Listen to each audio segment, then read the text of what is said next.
Jelek ketemu lagi dengan Om Joko di Melayang Bendungan. Hari ini kita ketemu dengan Mas Dudu. Wah, Mas Dudu. Selamat pagi. Pagi happy. Mas Dudu, teman-teman, Mas Dudu ini akan cerita yaitu dua hal. Yang pertama terkait dengan unit pengelola bendungan dan yang kedua kaitannya dengan PPNS ya. Siap, Bapak. Oke, silakan Mas Dudu cerita terkait dengan unit pengelola bendungan dan Mas Dudu bekerja ada di mana. Silakan Mas Dudu. Baik, terima kasih Om Joko atas waktunya. Bagi teman-teman semua, Assalamualaikum warahmatullahi wabarakatuh. Waalaikumsalam. Selamat pagi, salam sehat bagi kita semua. Semoga kita tetap happy dan happy. Amin. Baik, atas waktunya kami ucapkan terima kasih buat Om Joko. Pertama, perkenalkan nama saya Dodo Wadoyo. Saat ini saya masih sebagai pegawai BBS Simanuk Sanggarung dan mendapat tugas sebagai Kepala Unit Pengelola Bendungan. Saya akan bicara UPB terkait dua bendungan, yaitu UPB Bendungan Dharma dan Bendungan Malahayu. Saat ini kalau total sebenarnya menangani berapa bendungan? Saya sebetulnya menangani 5 bendungan, Mbak. Oke. Ada Bendungan Dharma, Bendungan Malahayu, Situ Patok, Sendong, dan bendungan yang baru diresmikan oleh Pak Presiden waktu itu, yaitu Bendungan Kuningan yang ada di Kabupaten Kuningan. Oke, silakan Mas Dudu. Baik, dalam pengelolaan bendungan, alhamdulillah sekarang sudah mulai mengkerucut lebih tajam lagi, lebih bagus lagi dengan adanya SE02 yang akan terus kita coba terapkan di UPB, karena bagaimanapun UPB itu ada di SE02 sebagai pedoman dalam pelaksanaan tugasnya di pelaksanaan UPB. Oh, SE02 itu ya, isinya tugas dan fungsi struktur UPB, Pak. Oke. Jadi organisasi UPB, tata cara kerja UPB itu ada di SE02. Kita berpedoman pada itu.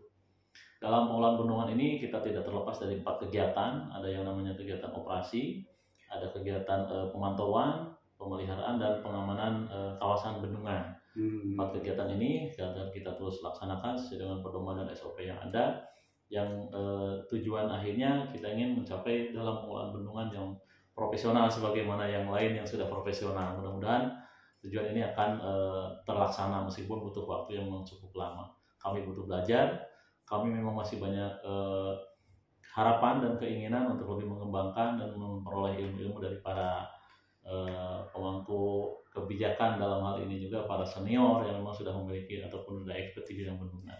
Mas Dudu, tadi kan Mas Dudu cerita Bendungan Dharma dan Bendungan Malahayu. Ya. Kalau dari personel yang menangani petugas-petugas, apakah sudah cukup? Baik.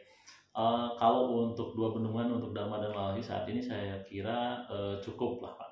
Saya kira cukup untuk cuman dari sisi kualitas mungkin kita butuh lagi untuk yang namanya pemberdayaan, pengembangan ataupun untuk melatih kembali lah, untuk merepes kembali dan mendapatkan ilmu-ilmu yang sesuai dengan perkembangan keilmuan saat ini untuk di bendungan, seperti itu. Oke, kalau di Bendungan Dharma, kalau nggak salah dulu juga banyak sekali keramba-keramba. Gimana ceritanya, Mas? Ini menarik, Om Joko. Di satu sisi yang namanya bendungan dibangun, manfaatnya buat di hilir, untuk masyarakat yang di hulu hanya bisa menonton. Ini adalah filosofi dasar masyarakat di hulu sebetulnya Om Joko ingin memanfaatkan dan menuai ekonomi di sana. Keramba jaring apung di sini adalah mohon maaf, untuk bendungan Dharma ataupun bendungan yang lain peruntukannya memang bukan untuk keramba jaring apung. Saat ini terpantau keramba jaring apung yang ada di Bendungan Dharma itu hampir kurang lebih ada di 6.000 petak, Joko. Dan ini semuanya ilegal. Nah, langkah-langkah yang sudah kita lakukan kita sudah melakukan kajian, komunikasi dengan Pemda, dan dari Pemda juga sudah mengeluarkan Perbuk, serta ada turunan dari Perbuk itu untuk melaksanakan tugasnya, yaitu ada Satgas KJA. Tapi dengan seiringnya waktu memang sulit dalam artian karena kebiasaan masyarakat di sana yang memang hampir rata-rata berekonomi di keramba jaring apung. Oke, ini sangat menarik sekali, teman-teman. Tadi Mas Dudu cerita kaitannya Satgas KJA. Ya. Dan saya dengar Mas Dudu ini kemarin ada pelatihan PPNS. Nah, itu kan kayaknya nyambung ya antara betul, PPNS sama Satgas. Ya, betul. Pengalaman mengikuti pelatihan ya PPNS, silakan. Baik, Mas. Om Joko, terima kasih. Satu hal baru lagi yang saya peroleh dalam bekerja, yaitu PPNS di sini dituntut kita sebagai penyidik pegawai negeri sipil dalam hal penegakan undang-undang di kita, yaitu Undang-Undang SDA nomor 17 tahun 2019. Dalam rangka penegakan itu dibentuklah suatu pejabat tertentu yang ditunjuk ya sebagai penyidik. Di Polri itu ada dua, Om Joko, ada penyidik Polri, ada penyidik PPNS. Dan khusus yang saya ikutin kemarin bersama teman-teman, yaitu PPNS untuk penegakan Undang-Undang SDA, tentang SDA. Dan terkait dengan KJA, ini sangat menantang juga, Pak. Kalau Keramba Jaring Apung sudah ada satgas khusus yang dibentuk oleh Pemda, kalau kami kan penyidik yang memang dibentuk langsung oleh pemerintah pusat. Dalam hal ini nanti ada peresmian pelantikannya itu dari Kemenhukam, Pak. Nah, setelah itu baru kami bisa bekerja untuk penegakan Undang-Undang SDA ini. Selama pelatihan kemarin apa aja yang diajarkan? Yang kemarin itu kita diajarkan terkait masalah KUHP, kemudian juga KUHP dan juga Undang-Undang SDA, dan juga kegiatan-kegiatan lain, Pak. Dalam hal ini yang sangat positif itu terkait masalah disiplin. Disiplin waktu, disiplin belajar, disiplin makan, pola hidup yang cukup baik di sana. Akhirnya kami terlatih selama 1 bulan mengikuti kegiatan-kegiatan yang sudah terukur di sana. Mudah-mudahan sudah terlatih 1 bulan tidak luntur ya? Mudah-mudahan tidak luntur. Oke. Kenapa? Karena kan ada kegiatan tadi, disiplin tadi. Disiplin, betul. Nah, pelatihannya kan ada di kelas dan ada di luar kelas. Ada di luar kelas. Kalau yang di luar kelas, di luar kelas itu kemarin kami mendapat contoh untuk melakukan studi kasus. Jadi kita menemukan suatu pelanggaran yang dilakukan oleh masyarakat tertentu, yaitu pengambilan air dari air tanah yang memang tanpa izin, Om Joko.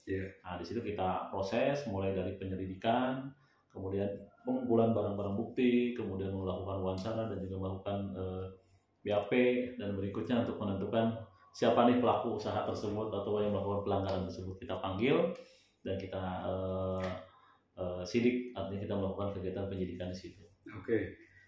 Mas Dudu, di sana kan banyak teman-teman kita nih, khususnya di SDA Muda. Kaitannya dengan PPNS, apa yang bisa Mas Dudu sampaikan? Baik, silakan. Mungkin ini sedikit pesan bagi teman-teman SDA Muda dari saya telah mengikuti kegiatan PPNS. Pertama, kita harus tahu sekarang kita bekerja di mana. Yang menjadi pedoman kita itu apa? Udah jelas pasti Undang-Undang SDA. Pelajari Undang-Undang SDA, di situ sudah jelas aturannya seperti apa, infrastrukturnya bagaimana. Kalaupun ada orang yang memanfaatkan juga aturannya sudah ada. Nah, setelah kita paham dengan Undang-Undang SDA, coba kita menerapkan. Karena ada kaitannya dengan PPNS untuk penegakan hukumnya, di situ sudah jelas ada kontribusi bahwasanya ketika ada orang yang melanggar dalam infrastruktur sumber daya air, memanfaatkan, artinya harus melalui proses perizinan. Kalau itu tidak menempuh proses perizinan, otomatis ada beberapa pasal yang memang menjadi ataupun yang bisa dipersangkakan terhadap pelanggar tersebut untuk proses berikutnya. Jadi pesannya, pelajarilah undang-undang yang sekarang di mana kita bekerja, seperti itu. Oke, terima kasih teman-teman. Alhamdulillah kita ketemu kaitannya dari unit pengelola bendungan dan PPNS. Dream come true, be happy. Terima kasih. Assalamualaikum warahmatullahi wabarakatuh.